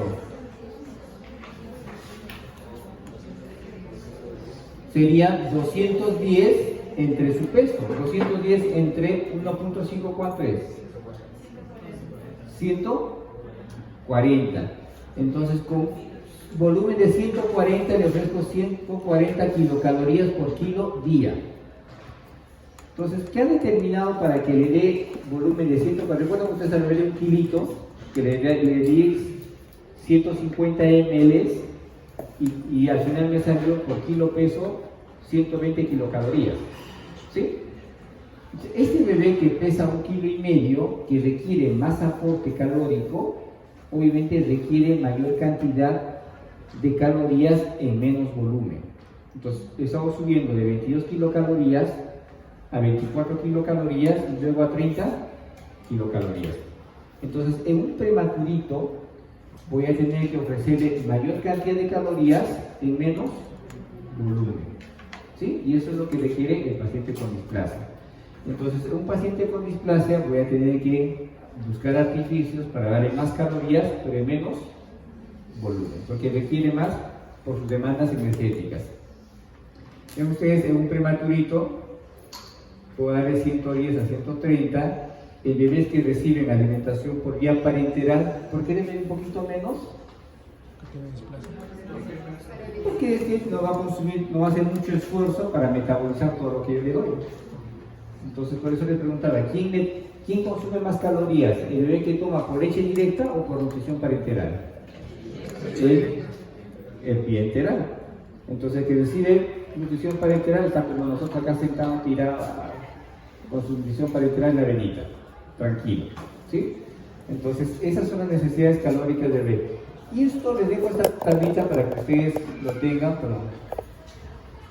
para que más o menos recuerden cuántas proteínas, lípidos, grasas, carbohidratos tienen una fórmula. Pero en este caso, como displasia no tendría que llegar a 150. Puedes subir un poquito más. ¿Y de qué va a depender lo que ustedes tienen que sopesar? Si con 140 se quita más, tiene que bajarle. ¿Sí? Bajarle y le puedo dar módulos calóricos. Entonces hay otros productos que pueden incrementar las calorías sin incrementar mucho el volumen, que puede estar en base a carbohidratos. Entonces en algunos lugares utilice eso. ¿Sí? O ejemplo, el bebé que recibe solo leche de mamá. ¿Cómo puede llegar yo a tener la leche de mamá a 30 kilocalorías por hora? Franca, ¿no? Entonces, ¿qué tengo que hacer? Utilizar fortificadores de leche de mamá. Entonces, yo tengo un sachet que contiene calorías en base a proteínas y carbohidratos que le voy a agregar a la propia leche de mamá. Y voy a incrementar el aporte calórico. ¿Sí? Entonces, yo tengo que buscar la forma.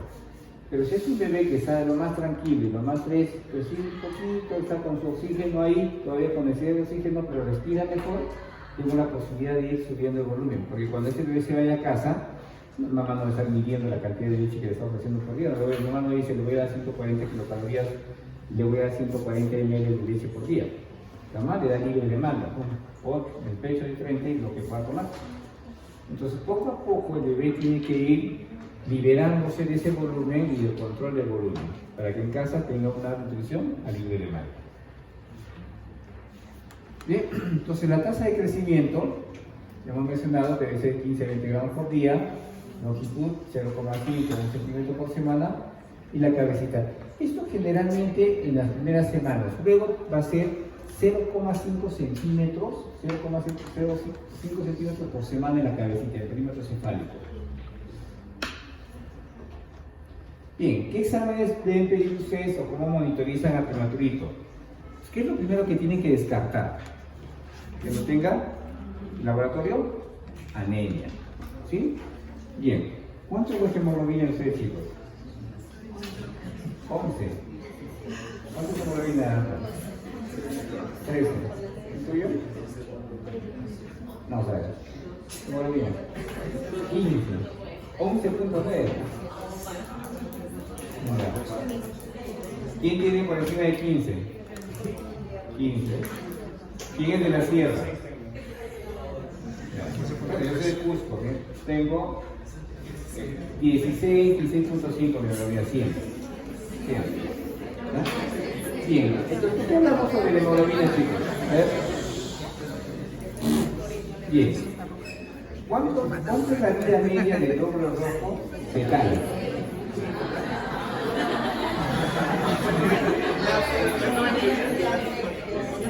¿Cuánto es?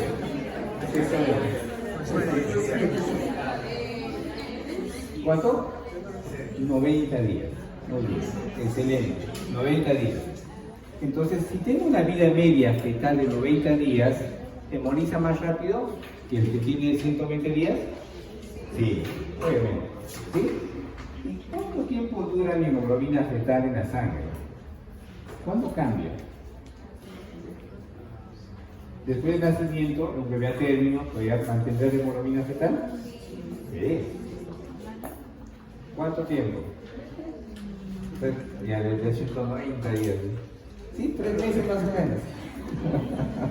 3 meses y tiene que ir cambios, y a los 6 meses, por eso que le pedimos un hemograma como una hemoglobina bebé, que ya es una hemoglobina madura. A los 6 mesecitos, ¿sí? Por eso que hay descenso fisiológico. No pedimos normalmente el control de hemograma o hemoglobina a los 3 o 4 meses porque hay un descenso fisiológico. ¿Y qué estimula para que tengamos producción de glóbulos rojos?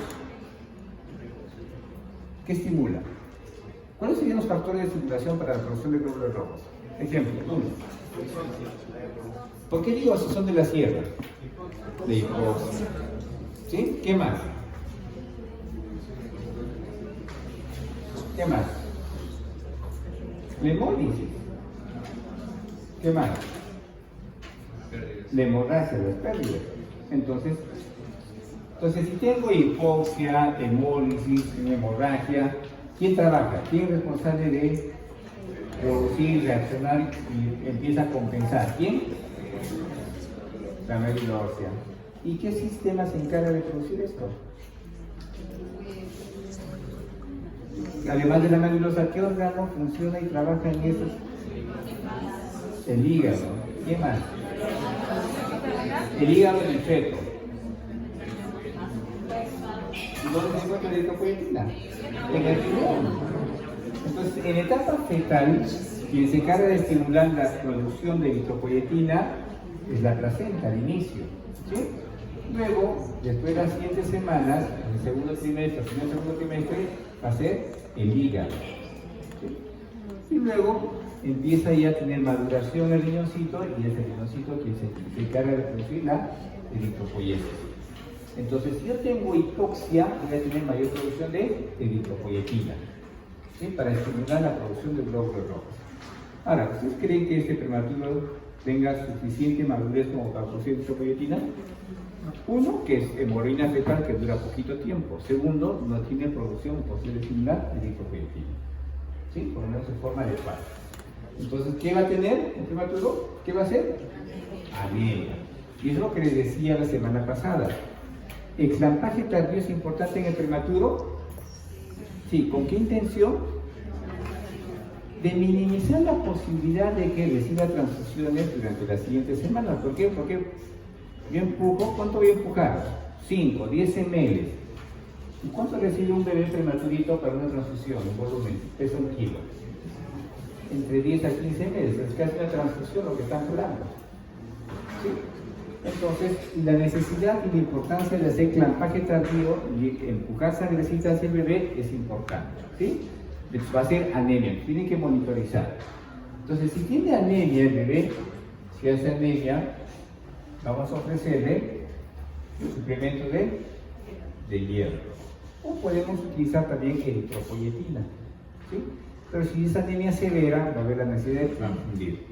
¿Cuándo transfundimos? Dependiendo de la condición del paciente. Ejemplo, si es un prematuro que está con soporte ventilatorio y tiene mucha necesidad de oxígeno, con una hemoglobina por debajo de 10, le tiene que transfundir. Si tiene soporte no invasivo, ¿no? Como CPAP y está con oxígeno por encima del 30%, con una hemoglobina probablemente de 9 ya tiene que transfundir. Pero si es un bebé que está fresco, tirado, lo más tranquilo, no tiene nada, ¿sí? Por debajo de 7. ¿Sí? Vamos a transfundir. Pero si no, si hay una anemia leve, vamos a ofrecerle por vía oral. Aquí le ofrecemos hierro elemental. ¿Sí? ¿Cuánto le ofrecemos? Como suplemento, 2 miligramos por kilo día. Como tratamiento, 5 miligramos. ¿No? Es 50. Bien, el estado óseo. ¿Cuál es la complicación más frecuente en el prematuro? Entonces, una de las complicaciones más frecuentes va a ser el problema metabólico. Y va a ser ¿qué sería? Si tengo problemas minerales, ¿qué minerales son importantes para tu clasificación? Calcio y fósforo. ¿El prematuro tiene capacidad de almacenar calcio? ¿Cómo obtiene el calcio el bebé recién nacido? ¿Cómo obtiene calcio el feto? A través de la placenta. ¿No? Implantan ustedes el calcio. ¿Cómo debe recibir el calcio? ¿Sí? El calcio, por la nutrición que da leche mamá y también las reservas óseas que tiene el bebé. Pero ¿en qué momento se dan esas reservas óseas? ¿Cuándo empieza a tener reservas óseas el bebé? De calcio, reservas de calcio, perdón. ¿En el huesito? En el último trimestre. Pero si yo saco al bebé a las 25 semanas, ¿tendrá reservas de calcio? No. Entonces, ¿qué va a ser? Hipocalcemia. Y si es hipocalcemia, va a ser una enfermedad metabólica asociada a osteopenia. Entonces voy a tener fracturas. Esto es una galletita, lo trato de hacer, una fractura. Lo voy a hacer una fractura. ¿Cómo monitorizo esto? Con fósforo y fosfatasa alcalina. La fosfatasa alcalina por encima de 800 o 1000 incrementa el riesgo de fractura ósea. ¿Sí? Entonces, ¿qué le voy a ofrecer? Calcio. ¿Qué le voy a ofrecer? Fósforo. ¿Qué le voy a ofrecer? Para que tenga calcio adecuado, vitamina D. Si yo ofrezco vitamina D, le ofrezco calcio y le ofrezco fósforo. Proteínas. ¿Las proteínas son importantes para el desarrollo del bebé? Sí. ¿Sí? ¿Por qué? Porque las proteínas son esenciales para la formación de tejidos. Sin proteínas no formamos tejidos. Entonces es muy importante. Bien, ¿los bebés podrían hacer hipoproteinemia? Sí. ¿Sí? Pero lo hacen en mucho tiempo. Por eso que el dosaje de albúmina o la hipoproteinemia no se debe hacer inmediatamente nace el bebé, sino en etapas tardías. Es una forma de ver la capacidad metabólica, el trastorno metabólico, es midiendo el calcio. ¿No? Su calcio, fósforo, podemos ir midiendo para ver su problema metabólico del bebé. Y luego las proteínas. Los electrolitos son importantes. ¿Qué electrolitos monitorizamos? Sodio, potasio. ¿Y qué cosa me puede ayudar? ¿En qué me puede ayudar el sodio? ¿Para qué le pido sodio? ¿Para qué le pido sodio? para ver su condición de osmolaridad. Entonces, ¿cómo es la fórmula de cómo mide la osmolaridad? ¿Cómo mide la osmolaridad? ¿Aquí? ¿Cómo mide la osmolaridad? ¿Cómo se mide la osmolaridad?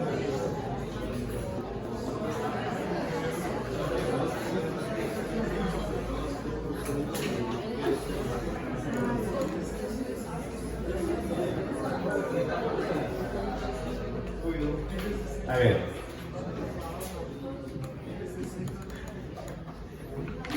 Osmolaridad es igual a qué? El sodio por 2 veces el sodio. Osmolaridad es igual a 2 sodio, glucosa entre 18, El boom, urea entre 2.8. 2.5 o 2.8. ¿Sí? Bien. ¿Cuánto es tu glucosa? 80. ¿Tu glucosa? 80. ¿Y la de un feto cuánto es?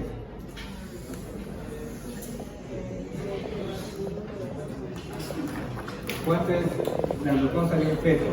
¿Cómo ustedes podrían calcular en forma indirecta la glucosa de un feto? Con la glucosa de la mamá. ¿Y cuánto es? Las 2/3 partes de la glucosa materna. Eso hemos comentado. ¿Sí? Entonces, en un recién nacido tiene que ser totalmente independiente para mantener su glucosa dentro de lo normal. ¿Cuánto sería la glucosa de un bebé normal? Ya tiene ya 3 semanas, o 2 semanas, o 10 días, o 5 días. ¿Cuánto sería? ¿Cuánto debería ser? Por encima de 60. ¿Sí? Entonces vamos a ponerle 80. Entre 18, ¿cuánto es? 5, 4, 4. 4. Entonces, la glucosa es importante para medir la osmolaridad, pero más importante es el sodio. ¿Cuándo va a ser importante la glucosa? Si mi glucosa, ejemplo, un paciente con hiperglicemia llega a tener 350 de glucosa. Entre 18, ¿cuánto es? ¿Cuánto es? ¿Cuánto? 19. Muy bien, vamos a dejarlo ahí. Entonces, si yo tengo un paciente con sodio 140, su osmolaridad, ¿cuánto es? 280 miliosmoles por litro. ¿Sí? Si le agrego los 4 que tiene, serán 284 miliosmoles por litro. ¿Normal? Sí, la osmolaridad es de 280 a 300 miliosmoles por litro. Sí, es osmolaridad normal. Algunos 290 no quieren superar los 290. ¿Por qué? Porque después de 290 ya se activa el reflejo de qué? ¿De qué? De la sed. De la sed. ¿Sí? Entonces significa que hay hiperosmolaridad. Entonces, yo voy a considerar como importante la glucosa si a este 284 le sumo 19. ¿Cuánto sería? Este paciente va a ser cetoacidosis diabética. Va a ser tanta osmolaridad que voy a tener edema cerebral. ¿Sí? Entonces, no espero que un paciente, un neonato, haga esto, porque es importante el sodio para medir la concentración de sodio con intención de medir el volumen que está recibiendo el bebé. Entonces, si yo tengo un sodio, un sodio de 128 miliequivalentes, ¿cuánto sería? Miramos por escrito, ¿cuánto sería su osmolaridad? 128. ¿Qué significa? Que está con hipoosmolaridad. ¿Y eso qué significa?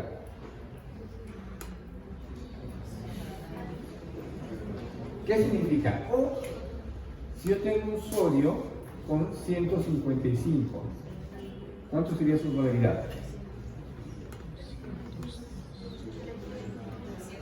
310. está con hiperosmolaridad. El sodio es importante para monitorizar cuánto volumen le estoy ofreciendo a mi bebé.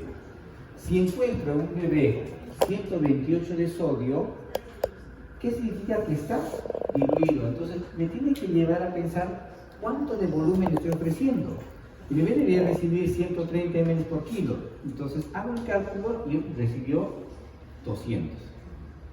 ¿Quién es responsable? El interno o el residente. Entonces, el residente. ¿Qué pasa si tiene 155 y tiene 310 osmolaridad? ¿Qué significa? Que está deshidratado, que está muy concentrado y está deshidratado. Y el bebé, su deshidratación ha llevado ¿por qué? Por pobre aporte. ¿Quiénes son los que llevan a la deshidratación hipernatrémica? ¿Quiénes pueden llegar a la deshidratación hipernatrémica? El recién nacido, ¿por qué? Porque no tiene la capacidad de tomar agua por sí mismo. Depende de alguien para que le den agua. ¿Y qué otra condición? ¿Qué otra condición le puede llevar? No, al bebé, entonces le digo al bebé, el recién nacido tiene esa condición de llegar a hipernatremia por deshidratación. ¿Qué otra persona podría llevar a deshidratación hipernatrémica? El bebé le digo porque no tiene la capacidad de poder tomar agua. Entonces, ¿qué otra condición me puede llevar a eso? ¿Quién?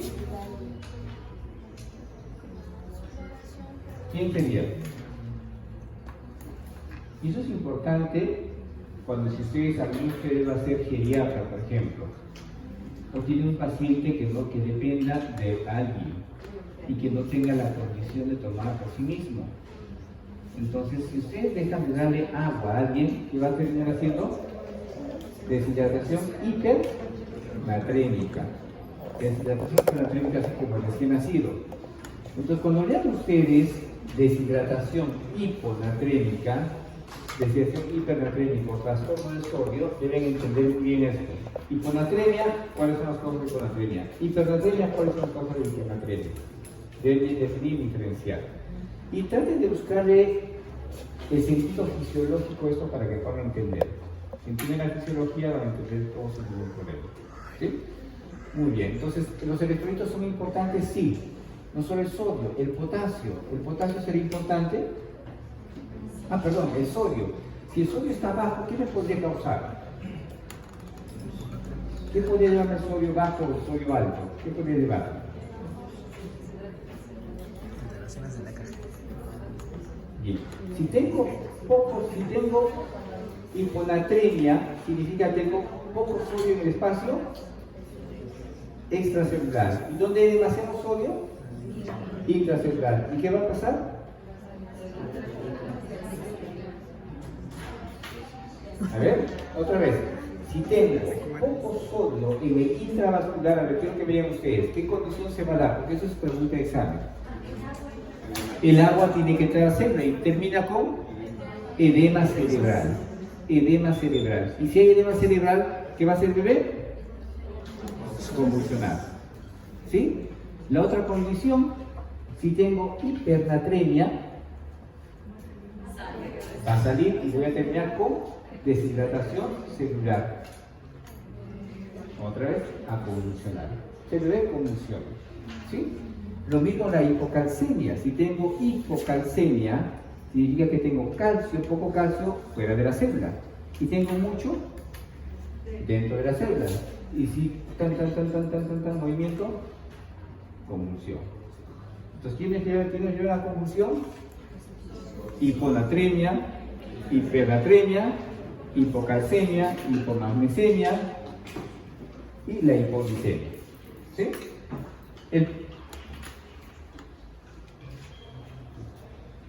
El potasio. ¿El potasio sería importante? Sí. ¿Por qué es importante el potasio?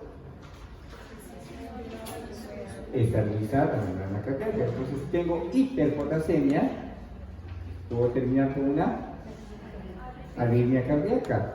Tengo hipopotasemia, ilio metabólico. Entonces, ambos extremos no son buenos. Entonces, esas condiciones también se pueden dar. ¿Cómo podría tener hipopotasemia? Si este paciente es displásico, es cardiopata, ¿qué va a consumir? Diuréticos. ¿Y qué diuréticos le producen pérdida de potasio? ¿Qué tienen que saber ustedes? Los diuréticos de asa y los diuréticos tiacídicos y de asa. De asa va a ser la furosemida, tiacídicos, de hidrocloro tiacídico. ¿Qué le voy a ofrecer? Si quiere diuréticos, un ahorrador de calcio, de espironolactona. ¿Sí? Entonces, es importante. El zinc y el cobre es importante para el desarrollo del bebé. ¿Sí? Muy bien. Leche. ¿Cuándo iniciamos la nutrición integral en recién nacidos? ¿Están ocurriendo? Sí. ¿Tenemos que creer? Sí. Ya.